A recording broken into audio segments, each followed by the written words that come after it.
ஓம் சாந்தி. 27/8/2025 புதன்கிழமை. வாணி தரும் வசந்தம்.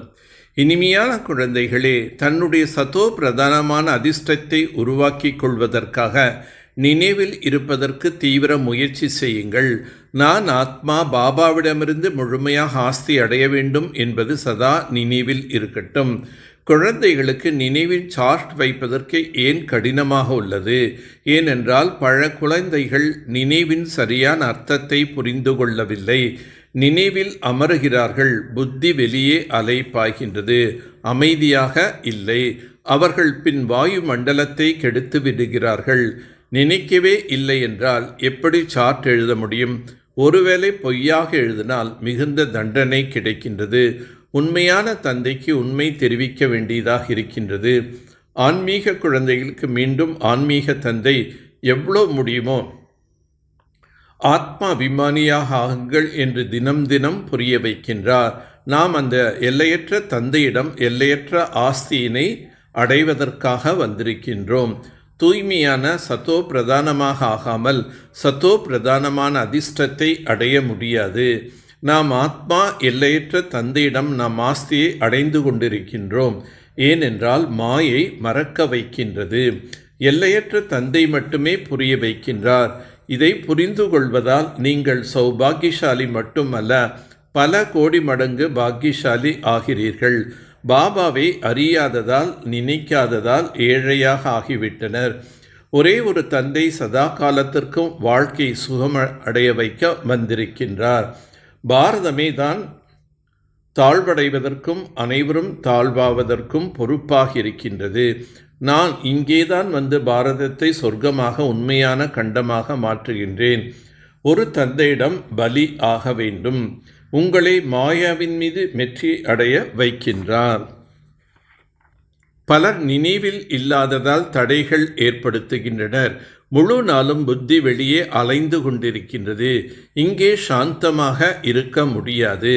நினைவில் சார்ட் கூட வைப்பதில்லை. பொய் எழுதுவதால் இன்னும் தண்டனை கிடைக்கின்றது. பல குழந்தைகள் தவறு செய்கிறார்கள், மறைக்கின்றார்கள், உண்மையை சொல்வதில்லை. உண்மை கூறாவிட்டால் எவ்வளோ குற்றம் என பாபா கூறுகின்றார். எவ்வளோ பெரிய மோசமான வேலையை செய்திருந்தாலும் உண்மை சொல்வதில் வெட்கம் வரும். பெரும்பாலும் அனைவரும் பொய் சொல்வார்கள். பொய்யான மாயை, பொய்யான உடல் அல்லவா? ஒரேடியாக தேவ அபிமானத்தில் வருகிறார்கள். உண்மை கூறுவது நல்லதுதான், மற்றவர்களும் கற்றுக்கொள்வார்கள். நினைவு யாத்திரையினால்தான் தனக்கும் உலகத்திற்கும் நன்மை செய்ய முடியும். ஞானம் புரிய வைப்பது மிகவும் எளிதாகும்.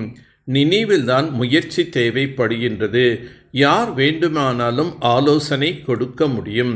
சேவையின் பொருட்டு எந்த ஆலோசனையும் அறிவுரையும் எழுதலாம்.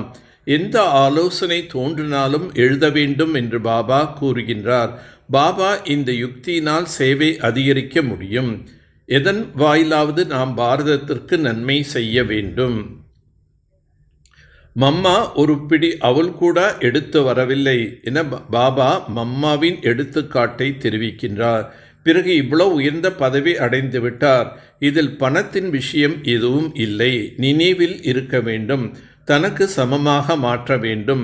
எங்களிடம் பைசா இருந்தால் ஏன் யாகத்தில் அர்ப்பணம் செய்ய வேண்டும் என நினைக்கின்றார்கள். விநாசம் நடக்கத்தான் போகின்றது. அனைத்தும் வீணாகிவிடும்.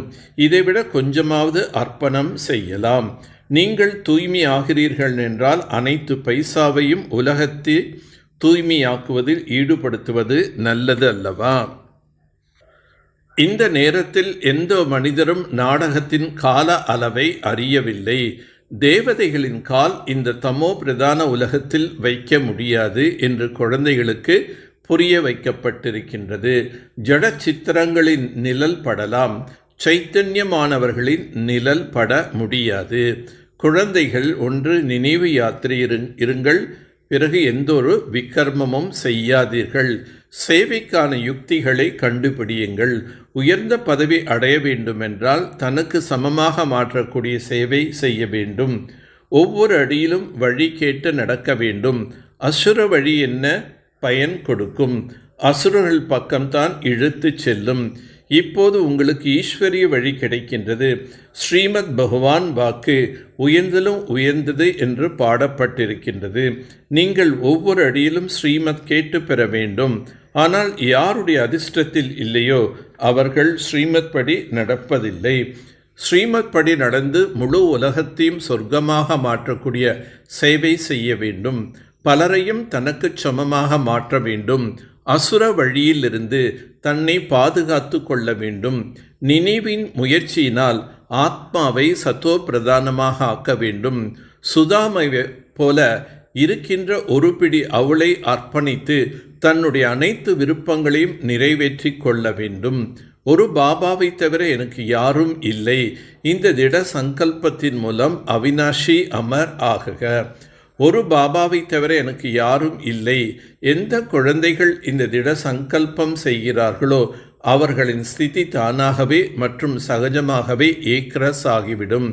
இந்த திட சங்கல்பத்தின் மூலம்தான் சர்வ சம்பந்தங்களின் அவினாஷி நூலிலை இணைக்கின்றது மற்றும் அவர்களுக்கு சதா அவினாஷி பவ அமரபவ என்ற வரதானங்கள் கிடைத்து விடுகின்றன.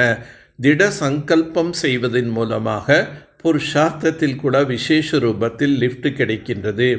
யாருக்கு ஒரு பாபாவுடன் சர்வ சம்பந்தங்கள் உள்ளனவோ அவர்களுக்கு சர்வ பிராப்திகளும் தாமாகவே கிடைத்துவிடும். யோசிப்பது, பேசுவது மற்றும் செய்வது மூன்றையும் ஒரே சமமாக ஆக்குங்கள். அப்போது சர்வோத்தம புருஷார்த்தி என சொல்வார்கள். எந்த சமயம் எந்த சம்பந்தத்தின் தேவை உள்ளதோ அந்த சம்பந்தத்தின் மூலம் பகவானை தன்னுடையவராக ஆக்கிக் கொள்ளுங்கள். மனதார சொல்லுங்கள், என்னுடைய பாபா. மற்றும் பாபா சொல்வார், என்னுடைய குழந்தைகளே. இந்த அன்பு கடலில் மூழ்கிவிடுங்கள். இந்த அன்பு கொடை நிழலின் காரியத்தை செய்யும். நல்லது. ஓம் சாந்தி, ஓம் சாந்தி, ஓம் சாந்தி.